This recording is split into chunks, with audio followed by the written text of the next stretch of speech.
Hello, greetings and welcome to our YouTube channel. So the focus of this video is to show you how to make decisions in the Glo-Bus simulation. Before you start the Glo-Bus simulation, it's always important for you to understand what is happening in the market, like with your competitors. And so I'll advise you to maybe you download the benchmark reports for both the AC camera and the UAV drone. You also the industry overview report and the CCE report. So let's kickstart our decisions. From my evaluation, I realized that the people doing better than us in this competition had a PQ rating of about 7 to 6.9. So I don't want to compete with them directly because I'm adapting a differentiation strategy. So I feel like maybe a PQ rating of about 6.7 will be fine. But from also from the benchmark reports, I realized that we were not doing good with our investments in the cumulative R&D. So maybe I'll start by boosting this up to the maximum because we are not doing that good.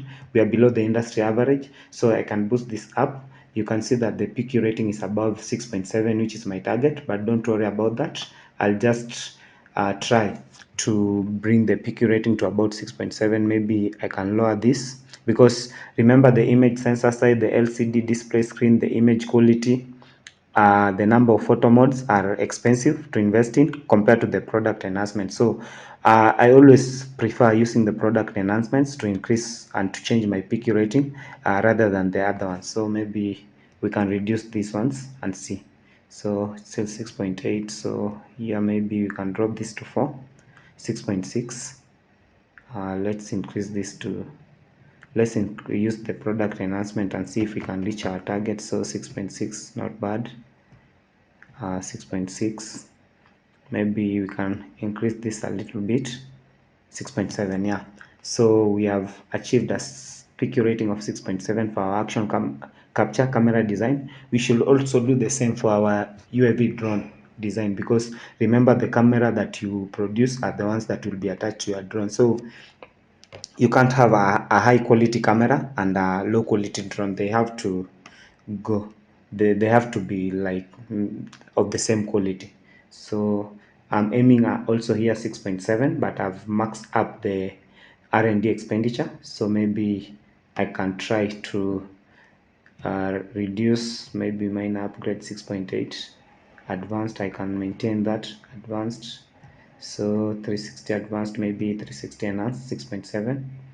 Extra performance features, we can maintain that. So you can see that we have achieved a PQ rating of 6.7. But remember, as you make the decisions on the PQ rating, always select the combination that gives you the least or the most cheapest total camera production assembly cost and for the UAV production cost, because you don't want to be spending high in the design when you don't know how you'll recover that amount. So next we'll go to the marketing page. So we'll start with the camera, the AC camera marketing page, and from the CCE report you will realize that when it comes to the sales promotion, we are having one of the lowest weeks running our promotion for 5 weeks when our competitors are going up to 10%, 10 weeks, sorry. So maybe I'll just start by maxing this maybe to 10 weeks, or maybe, yeah, I can just make it 10 weeks in all the market segments. We want to match them and maybe outperform them. So for now, we can run it to 10 weeks. So 10 weeks, and then the warranty period, we can boost it up to 1 year in all the market. That's fine. So 10 weeks and 16 discount. Remember, for the discount, always make sure that your discount is way in between 10% to 15% or maybe higher, so that you can get the benefits. So we can maintain it at 16%. I don't think we'll change that. So for the retailer support, maybe we'll increase the retailer support, the advertisement budget, and the website display. So from the retailer support, we can also evaluate the CCE report. Like this North America market, the retailer support, we are standing at about $13.03 per unit, which is way above the industry average. You can see we have almost plus 44% higher. So I don't think we'll change that. In Europe, Africa, also we are high by almost 16%. I don't think for the retailer support will change anything. So let's go back to our decision page. So I don't think for the retailer budget, support budget, I'll change. I'll just maintain them that way. Maybe advertisement budget, I'll make changes under the advertisement budgets. And for the advertisement budgets, I always tend to use the local retailers. Like I can look at the number of the local retailers that I have, 6470. So maybe I can use the same 6470 and see. For Europe, Africa, local retailers are 67. So let's use that, 6700. For Asia Pacific, we have 62 local retailers. So maybe spending 1,000 on each. So for Latin America, we have about 50 to 40 retailer support. So maybe I can do 5,500. So that's fine. Don't worry about the net profit. It's decreasing, but our ending cash, it's on a positive note, and our net revenue will find a way to boost up our net profit. So from our advertisement budget decisions, we can go to the website display information. So for the website display information, we can use our online retailers. Like we have 180, maybe spending about 2,000 on each. That brings out us to about 3,600. So I think that's a wise one, 3,600. You can see our market share increased in all the markets after these decisions. So for website displays in Europe, Africa, maybe we can boost this up to 3,600. I think 3,600 is a good figure. And then in Asia Pacific, we can boost this up to maybe 3,400. I think that's not bad, 3,400. And then for the Latin America market, we can boost this maybe to 3,000. I think that's a wise decision. So you should not worry about the net profit like we are having a negative, because the student has been making some mistake, but I'm here to rectify them. So we are in year 11, still early. We still have a couple of years and we'll just catch up. So next we'll have to set the average wholesale price for our retailers. So because we are going with a PQ rating of about 6.7, we'll increase our prices a little bit, because when you evaluate, when you go to the industry overview report, you can see that the average price is about 417 for the, I think this is for the action camera. Yeah, we have a average price of about 417, while the PQ rating is 6.5. So we can boost this up a bit and see.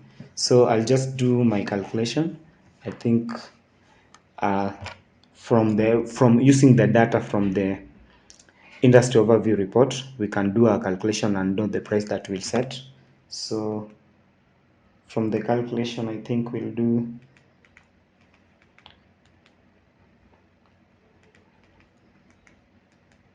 so in all the markets we will set our price at 430.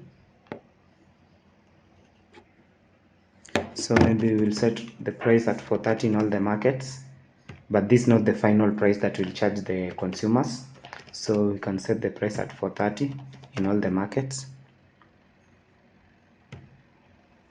So 430, yeah, there we have. But you can see we are almost reaching the earnings per share that is required. But remember that the exchange rate adjustments always impact on the price you charge your consumers, because all the products are produced in Taiwan, so you are shipping to different areas. So like in the North America facility, you are losing about $6 for every product that you import. For the Europe Africa market, you are earning, you are gaining almost $27 for every product you import. So maybe we'll try and balance the books here. So instead of charging them for 30 and we are losing $6, maybe we can boost this up to 437, so that we can recover the amount that we are losing. So in the next Europe Africa market, we are gaining about 27. So I think we can reduce this by 27. We can charge them, maybe, can we say 423? No, not 423, but $43. I think that will be fine. While in Asia Pacific, from the exchange rate, we are gaining about $5. So we can reduce this by $5. That will be 425. Let's say we'll charge them 425. In Latin America, from the exchange rate we are gaining about 45, so we can lessen the price by $45. I think that will come to is it 485? Yeah, we can charge them 485 and see the impact. So that's the decisions we make for the AC camera marketing. So don't worry about the competitive assumptions, we'll fill them later after we are through with the main decisions. So let's go to the UAV drone marketing page. From the UAV drone marketing page, the warranty period, when you evaluate the CCE report, you realize that the warranty period, it's generally 180, but from the average we are lagging behind. So maybe I think it's just a right time for us to run the warranty to 1 year. I don't see any problem us increasing the warranty to 1 year this early. So it helps us improve on our demand. So the operating profit margin is a positive 20. So let me check the camera. Yeah, we still have a good figure for the profit margin. Okay, so after increasing the warranty period to almost 1 year, so I'll increase the retailer recruitment support budget. I always want to increase it to almost $100 per unit, a figure that we are spending almost $100 per unit on every retailer support, on every retailer that we recruit. So I can just make these decisions randomly.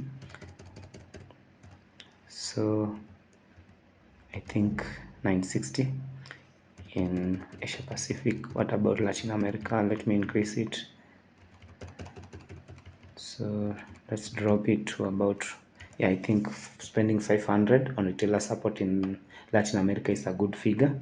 So next we'll move to the search engine advertisement. So for the website displays, we'll displays the website product displays stroke information and the search engine advertisement.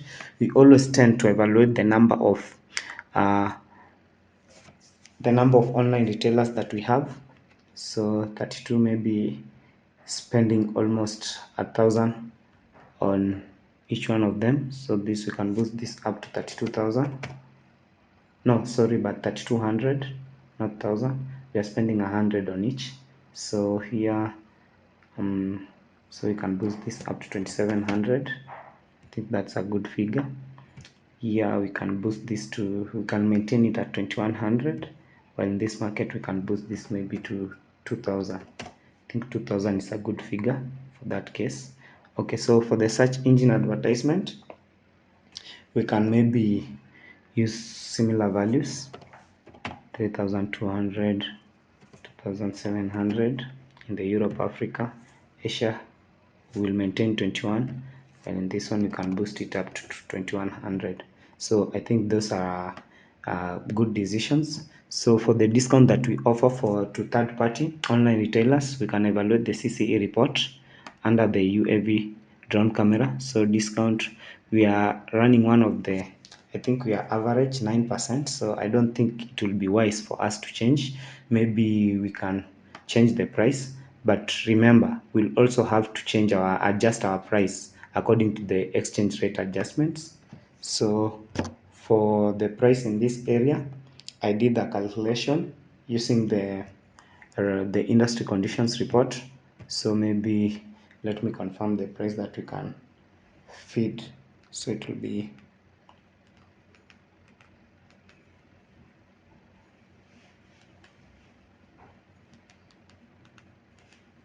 so I think a price of about 23.31 in all the market segments.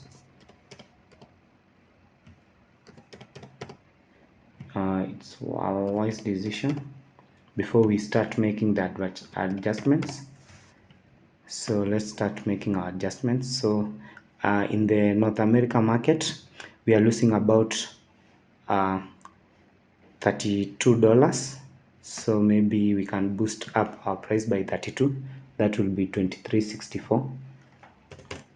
So can change that to 23.64.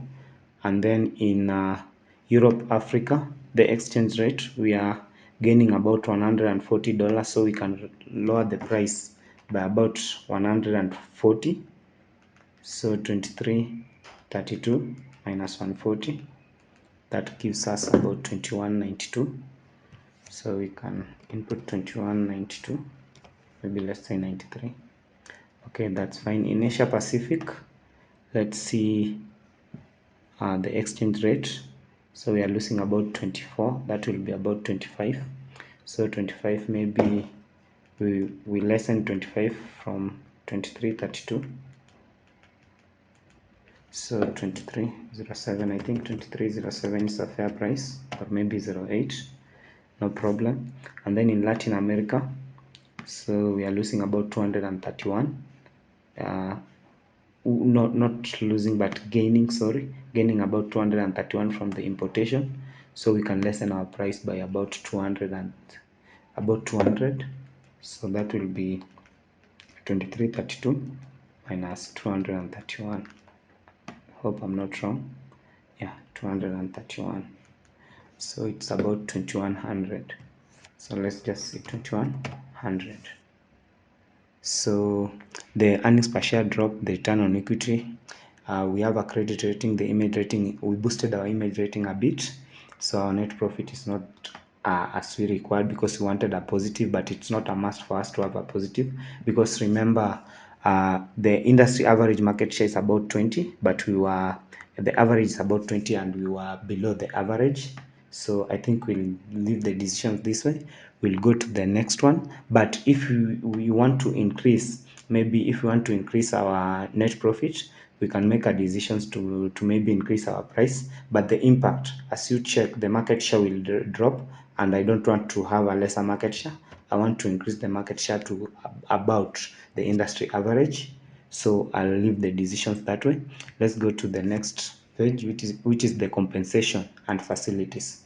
So under the compensation and facilities, we have the decisions to make, where we have to set the base wage, assembly quality incentive, attendance bonus, the fringe benefits, and the best practices. So I always tend to compare our industry average with the industry average with our company. So the industry average is about 23.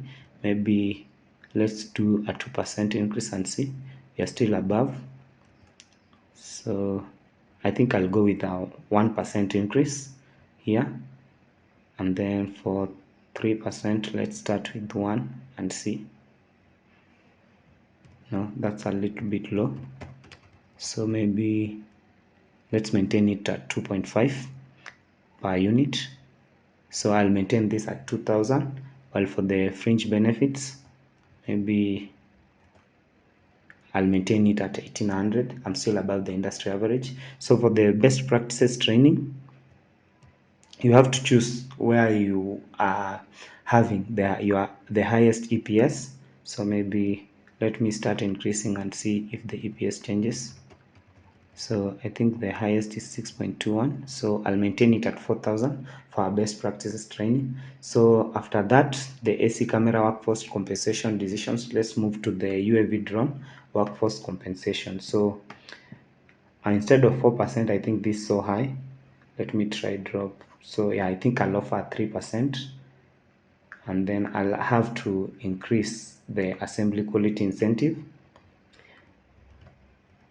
because I want to be maybe around the industry average or maybe above. So 8.4 is a good one.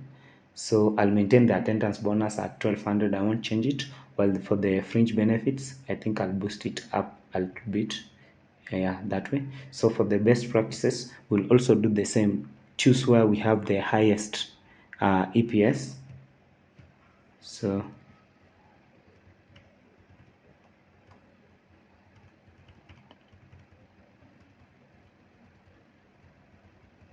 I think I'll go with 9000, which is the highest, because that gives us the highest EPS. Don't worry about the net profit. We are aiming to maybe stabilize our market share before we start investing more in wanting to earn more profit and beating the competition. So under the assembly facility, the assembly capability without overtime should always be around equal to the projected camera demand. So in this case, we have the capability is high compared to the projected camera demand, so I don't think we'll make a change for the AC camera.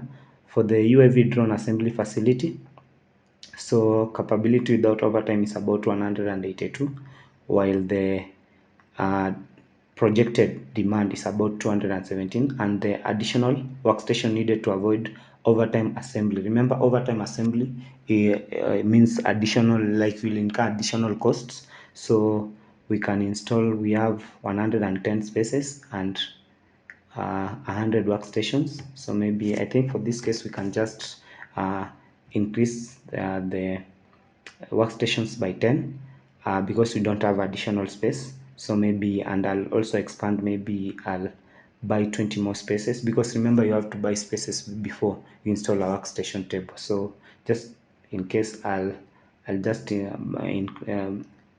expand, buy 20 new spaces while I fill up the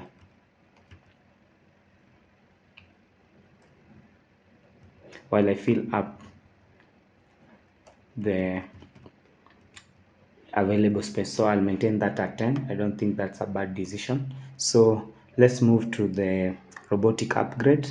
So for robotic upgrade, always initiate the upgrade if you have an annual cost impact of uh, above negative 1,000. So for this case, it's a negative 393. I don't think this is a right amount for us to initiate an upgrade, so I'll leave it that way.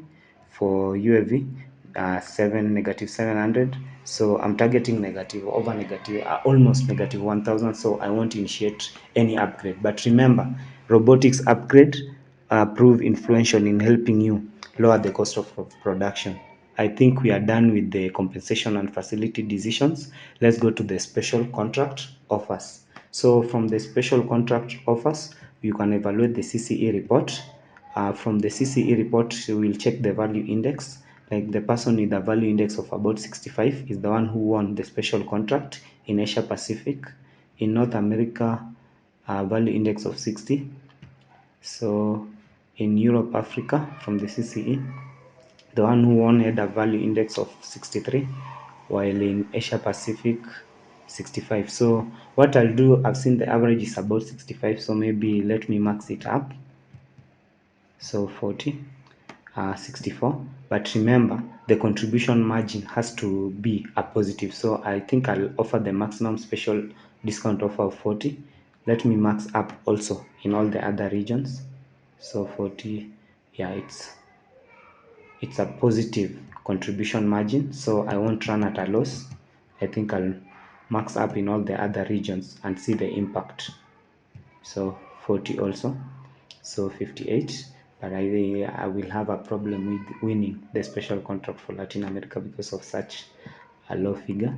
So I think I'll lower this because I want to target about 64. So lowering it to maybe 35, and in this one 38 is fine. So it's not a must for you to incorporate the projected outcomes in this region to your projections, but we can do that for the sake. So maybe we can just click yes, because I'm sure with such decisions, maybe I'm certain, not really sure, but I'm certain maybe I can win. So we change that to yes. That's it with the special contract offers. Let's go to corporate citizenship. So for corporate citizenship, uh, it's important because it enables you improve your image rating. So maybe I can decide to share 1% of my operating profit. I'll continue with the green initiatives. Renewable energy program, maybe I'll initiate because the student has not been initiating it. So maybe I can decide to start with 1,000, but that's eating so much of my net profit. So maybe 500. I'll continue. I won't change the rest, so I'll leave them that way. Yes, to continue. So we'll go to final decision, which is the finance and cash flow decisions. So under the finance and cash flow decisions, you can see we have an ending cash of about 500,000. So I don't think we need such a high amount. So what I always prefer first is to always pay the debt that we have. Maybe I can decide to pay them all. So after paying all the debt, maybe I don't want to offer dividend at this stage, it's too early. So maybe I'll just decide I want to buy back some stock. So stock repurchase, we can buy a maximum of 25.94. So let me see, 25.94. That's the maximum stock we can buy. But see what it does to our ending cash. We are standing at a negative, and we don't want to incur an emergency loan with a negative value. And also the shareholder equity has dropped to below 100. Mandated minimum is 100, so I don't think I'll repurchase this much. So maybe I can drop this figure a little bit. Instead of 25.94, maybe let's do 20.94 and see. So with that 2094, so I think this is a good value, because you can see that it has enabled our earnings per share to increase 7.18. Our return on equity is about we are about to achieve the investor expectation credit rating of an A and an image rating of 81, which is above. We have superseded the investor expectation. So I think I can maintain them that way. I don't think I'll need a loan at this stage. So because the projected cash balance at the end of year 11, it's a positive. So I think I won't take a loan at this stage. Maybe I'll take a loan, from the next round. So those are the decisions. I hope you like the video and it has been informative. So what you can do, you can leave us a like. You can also subscribe to make sure that when we drop such a video again, you can be notified earlier by YouTube. And please feel free to contact us through the links provided in case you have a challenge or you need help.